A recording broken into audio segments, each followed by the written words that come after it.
Hey guys, it's Callie and Riley from Lashes and Rouge, and we're here today to talk to you about some tips that we've learned on Pinterest or we found that didn't work so well. And some that did. Yeah, and some that did actually. But we wanted to mainly tell you about the ones that aren't working so well. Yes. And so Riley's going to start. The one that I found that did not work well at all is the tip that I'm sure many of you have come across where you... Still don't understand how it works. Right? It is so stupid.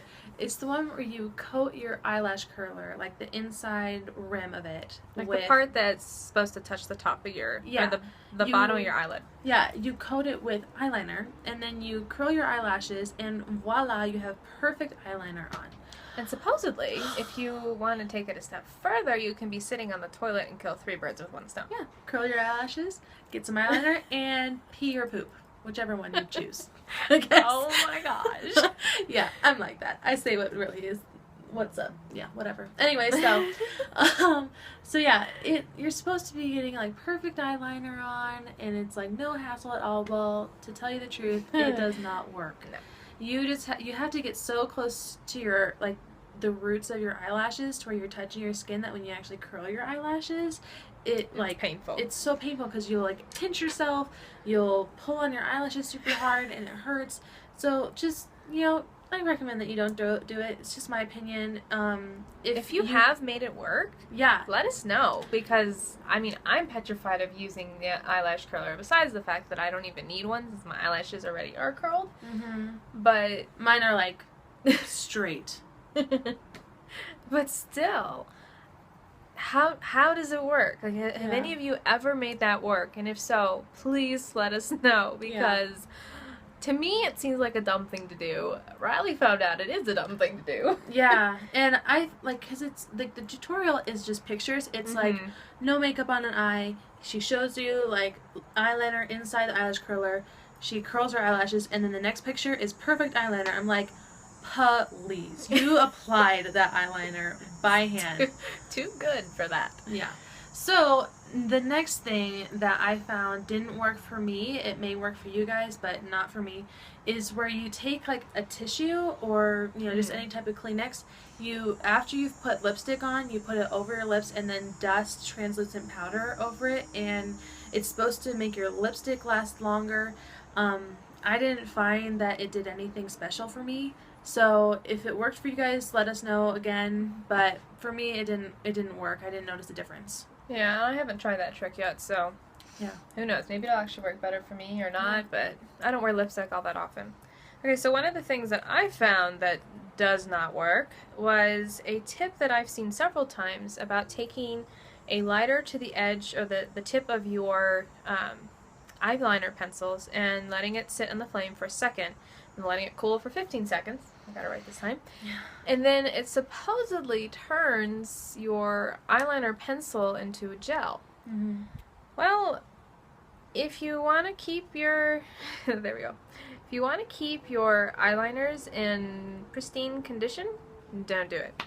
It didn't work. It immediately melted it as soon as I even touched it to the flame. And now it was like, yeah, like I had to quickly move it on to something that wasn't going to burn. Mm-hmm. If you want gel eyeliner, buy it. Yeah, get actual gel eyeliner. This tip does not work. And if it has worked for anybody, again, let us know. This is all our opinion. This is all the things that have worked for us. And we've tested it and tried it, and it didn't work for us. Yeah, so that's why we're sharing it with you guys, because I'm sure other people have tried things like this, and it's like, yeah, no, it didn't work. Yeah. The other thing that I have recently, the 2 things, actually, that I've recently found on Pinterest and really, really like, was the first one. I've actually talked about this last week, about putting black eyeliner, tight lining it on the, oops, sorry, I just...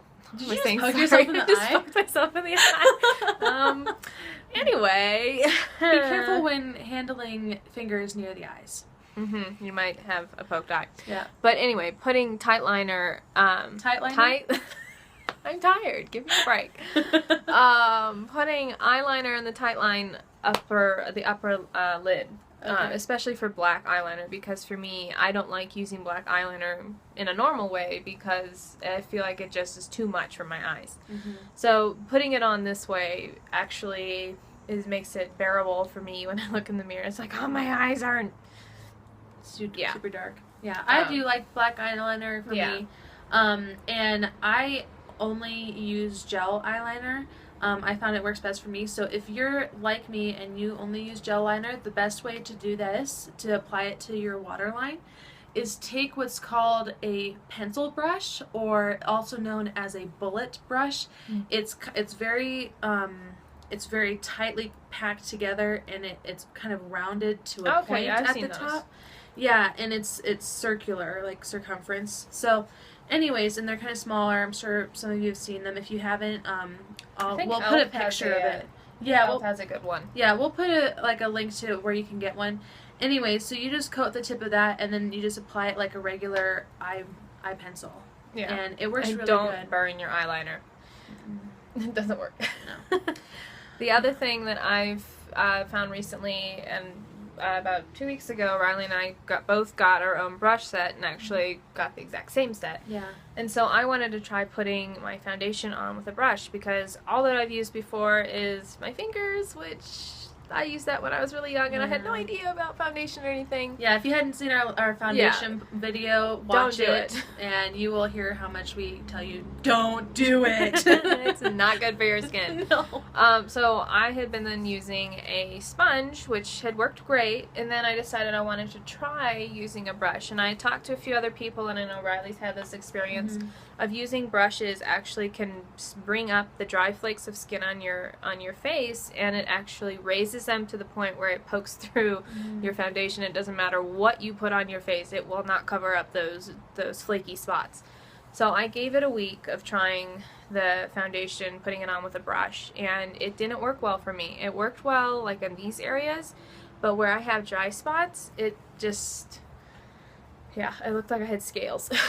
It wasn't fun. It happens to me too. Yeah, so I've gone back to using a sponge, and I'm going to actually get one of those specific beauty sponges, the ones that are teardrop shaped. The beauty blender. Yeah, the beauty blender. It sounds so high-end when you say it like that. Oh, yeah. So I'm going to use that.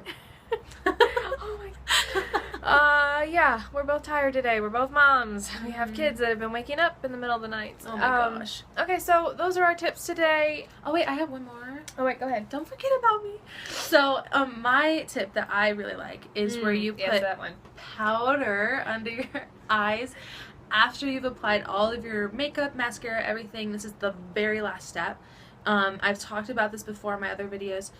You just take any powder that you use on your face, make sure it's your skin tone. You don't want to use your contour powder or your blush for this. And you just apply it under your eyes, and it helps to seal in any moisture and absorbs any moisture, so that way if you're like me and use regular mascara, not waterproof, it'll help your mascara to not run. I don't like to use waterproof mascara personally because it's so dang hard to get off, and it's just, yeah, it's a hassle to get off, and that's why I just use regular. But when I do that, it bleeds. So this is the best thing I found by far to make sure it doesn't bleed, even after I applied concealer. You know, then I put it on top, done, and I don't have to worry about it the rest of the day.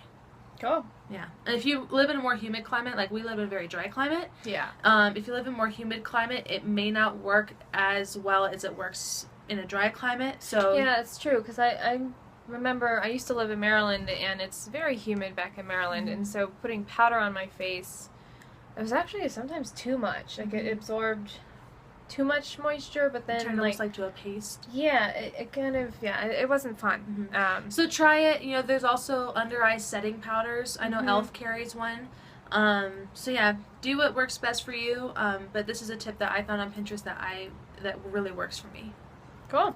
So that's our video for today. As always, check us out at lashesandrouge.wordpress.com, and we're on Instagram and Twitter and Facebook, and just look up Lashes and Rouge and you'll find us. As always, again, look at our Pick the Topics page. We're going to be updating our poll very soon. We're trying to figure out more topics to talk about because we're kind of running out of ideas. Yeah, so if you have any ideas that you would like us to write about that we haven't come up with yet, please let us know in the comment section, and we will definitely read them, you know, talk about it, and then most likely do them. Right. And we are the type of people where we will respond to your posts. We're cool like that. Yeah, totally. We like to interact with you guys, so please comment, and we look forward to hearing from you. As always, yeah. And please have a good rest of the day, and till next time. Bye. Adios.